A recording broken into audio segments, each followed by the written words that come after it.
Welcome to the Deep Dive. Today, we're getting into a topic that looks one way on the surface, but wow, there's a lot underneath. We're talking about the black quarterback in the NFL. That's right. And our sources suggest that, despite amazing talent, huge breakthroughs, these players often still run up against, well, structural bias, cultural inertia. Yeah, it's deep-rooted stuff. And the material we looked at uses this pretty provocative analogy to frame it. The plantation mentality. So we're going to use the journeys of two quarterbacks you probably know, Lamar Jackson and Shadur Sanders, to kind of unpack this for you. And look, it is a sensitive analogy, no doubt, but it's important to understand the context the sources are using it in. Right. It's not just about the obvious racial imbalance, mostly black players, overwhelmingly white ownership and management. It's more about this expectation, this sort of unspoken rule for players to stay in their place. Deferential control. Exactly. Keep your voice down, your autonomy limited, even while your athletic performance is, highly valued, highly prized. And this isn't just out of nowhere, right? The sources mentioned scholars, athletes. Yeah, serious figures. Yeah. Civil rights scholars like Dr. Harry Edwards have talked about this kind of dynamic. Even players like LeBron James, Richard Sherman have invoked similar ideas. Okay. So our mission here today is really to pull out the key insights from our deep dive, help you understand the mechanics of it all, how leadership roles might be subtly denied, the economic controls, even how self-expression gets policed. So where does this story even begin? Historically, I mean. Well, to really get it, you have to go back. For a long time, the NFL just didn't allow black quarterbacks, period. There was an actual ban. An outright ban on all black players from 1933 to 1946. And even after integration finally happened, the quarterback spot, that was seen as the thinking man's role. As field general. Exactly. And it was almost exclusively reserved for white players, black athletes. They often got pushed towards receiver, running back, other spots. Based on this really insidious myth that black athletes just weren't smart enough or didn't have the leadership qualities. It sounds crude now, but that was the thinking. Wow. But you had trailblazers chipping away at that. Guys like James Harris, Doug Williams, the great Warren Moon, Randall Cunningham, Steve McNair. They proved that myth wrong, step by step. It's just incredible to think about overcoming that baseline assumption. Yeah. But even as more black QBs started getting chances, it wasn't like suddenly everything was equal, right? The sources pointed that out. Not at all. You still see this theme persist, this labeling as athlete first rather than leader or quarterback. It's a subtle shift, but it matters. And you mentioned Doug Williams, first black Super Bowl MVP, but he wasn't a starter for years before that. Right, years as a backup. And Warren Moon dominated college, but had to go play in Canada for 6 seasons before the NFL even gave him a real shot. 6 years. 6 years. So, yeah, barriers were broken, but these double standards, the quick judgments, they lingered. So fast forward to today. We see, record numbers of black starting quarterbacks. Super Bowl LV Evan had Mahomes and Hurts, a huge moment. A landmark moment, definitely. But the sources are saying, hold on, opportunity isn't quite the same thing as equity. There's still something else going on. Exactly. That's the crux of it. That's where these deeper issues, these echoes of the past, kind of show up. Okay, so let's talk specifics then. How do these older biases manifest now? Where do we see it with today's players? Well, Lamar Jackson's career is a perfect case study. It's got the incredible highs, but also some real frustrations baked in. Heisman winner. Electrifying player. Absolutely. But remember, before the draft, all the noise about can he really play QB in the NFL? People were seriously suggesting he switch positions. Despite the college production. Is that everything? Then he gets drafted 32nd overall, goes on to win MVP, breaks records, clearly answered those questions on the field. But then came the contract talks.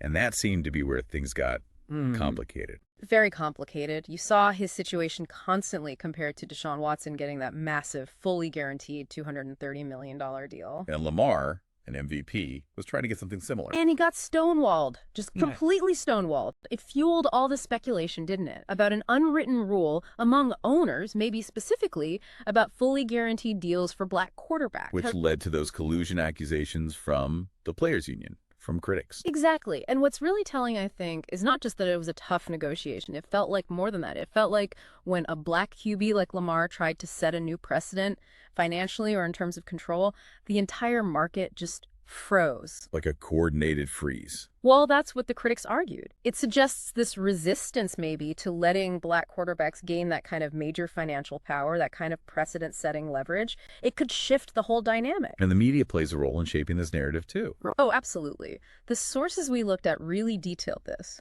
How black QBs' mistakes often get framed as fundamental limitations.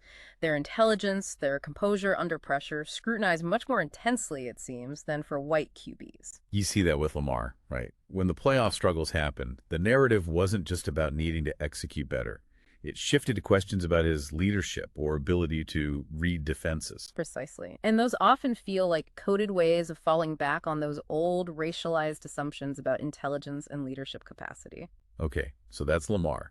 Now let's pivot to Shadur Sanders. He's kind of the newer generation facing maybe similar hurdles. That's a good way to put it. Newest face, oldest questions. He was dominant in college, first at an HBCU, Jackson State, then at Colorado. Put up huge numbers, showed toughness, accuracy, leadership. Yeah, by pretty much any on-field metric you'd look at, he was impressive. Set records even when things around him weren't perfect. The projection was solidly first or second round in the NFL draft. But that's not what happened. Not at all. He slipped all the way to the fifth round, and it genuinely stunned a lot of analysts. Fifth round, wow. Yeah. And it immediately drew those comparisons right back to how black quarterbacks were sometimes undervalued in the past. So what was the reasoning? If it wasn't the tape, what was it? Well, the speculation, and this came up a lot in the material, was that it wasn't really about his football talent. It was more discomfort. Discomfort with his outspokenness, his confidence, maybe his whole cultural persona. Which seems like a double standard again, because that Well, kind of confidence in a white quarterback is often called. swagger, moxie, celebrated traits, right. Right. But for Sanders and other black players like him, those same traits get framed as egotistical or uncoachable or not a culture fit. Ah, the culture fit argument. So this is that cultural policing idea we touched on earlier.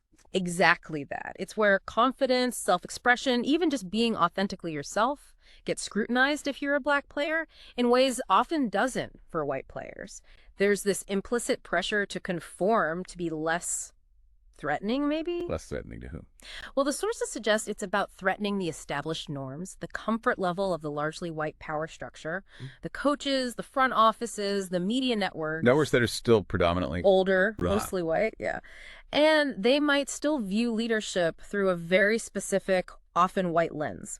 So the criticisms you heard about Sanders, whispers about his demeanor, not fitting in, they echo those past instances where black excellence kind of had to be packaged, muted, made palatable. And do the on-field critiques also fall into old patterns? To some extent, yes. You heard praise for his mobility, his physical gifts, the athlete stuff. But then came the doubts about his ability to read complex defenses, command an NFL huddle, tapping right back into that old, tired athlete versus intelligence bias. So connecting Jackson and Sanders then, it seems like they both ran into these lingering stereotypes about intelligence, leadership. Definitely. Their experiences really highlight these ongoing concerns. Is there market manipulation happening? Is the league's power structure still overwhelmingly white, hesitant to really cede that top-tier economic status and control to black quarterbacks? And its idea of a shorter leash. Yeah, that's a big one mentioned in the sources. The sense that mistakes or losses by black QBs are seized upon more quickly, used to justify benching them, undervaluing them, maybe faster than their white counterparts. And the media's role in all this seems crucial. Hugely influential. There are actual studies, empirical research showing these patterns. Black quarterbacks get praised for natural ability, raw talent, athleticism. Physical traits. Right. Less often for the strategic side, the intelligence, the decision-making, whereas white quarterbacks are often lauded first for their mental game, their acumen. It's like a shifting standard, as the sources called it. Exactly.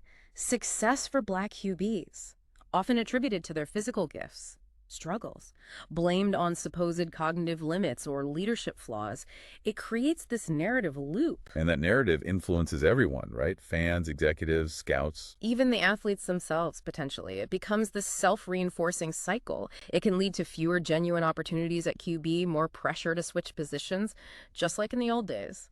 When you look at the league structure itself, you mentioned the player demographics versus ownership and management. Yeah, it's stark. The NFL player base is about 70% black.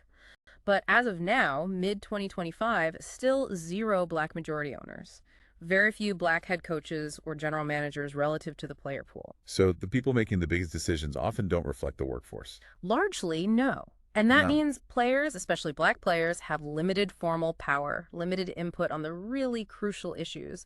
We saw what happened with Colin Kaepernick. Perceived insubordination, challenging the status quo, can effectively end your career. There was that quote you mentioned earlier about it being about power. Right, from one of the commentators. It really stuck with me. That the criticisms often aren't really about football. They're about power, about maintaining a structure where black excellence needs to be, quote, packaged in a way that doesn't threaten white comfort. And then the crucial part, this mindset is not unique to the NFL. It is present in every occupation, organization, and situation where whiteness is, or traditionally has been, the norm. It really frames it as a societal issue mirrored in the league. That really broadens the perspective, doesn't it? Mm-hmm. Okay, so we see more black starting QBs than ever, which is progress on one level. But the system, how leaders are picked, how contracts work, who gets the benefit of the doubt, that seems tilted still. Right. So what does real change look like, according to the sources? What's the path forward? Well, it's got to be deeper than just numbers on the field. The sources point to a few key areas. Ownership diversification is a big one. Getting more diverse voices at the very top. Exactly. Then a real honest look at bias in scouting processes and media coverage, not just acknowledging it, but actively working to dismantle it. And structurally. Changes in how contracts are negotiated, maybe more transparency, Yeah. reevaluating how franchises make those key decisions about who leads the team, and culturally, a shift. A big one. Allowing black athletes to just be themselves. Yeah. To show authentic confidence, leadership, personality without being punished for it, without pressure to assimilate into some narrow, pre-approved mold. So wrapping this up, the main takeaway seems pretty clear. Looking at Lamar Jackson, looking at Shadur Sanders, talent and on-field success, they're obviously crucial, but they haven't been enough on their own to just erase these, centuries-old biases and power dynamics. Right. And that plantation mentality metaphor, as strong as it is, the sources argue it captures that ongoing tension. Highly valued black labor alongside entrenched white control, with that expectation of players remaining obedient, grateful, maybe not too assertive. It leaves you with a big question, doesn't it? As we see more and more black quarterbacks excelling, what does real progress actually demand from the NFL and maybe from us watching? Mm-hmm. Is it just about celebrating the stats and the wins? Or is it about fundamentally changing that underlying structure, breaking that chain so the next Lamar, the next Shedeur is judged purely on their talent, their leadership, their results, not on how well they conform to some outdated, racially coded standards? That's the core question, I think. Definitely something for all of us to think about.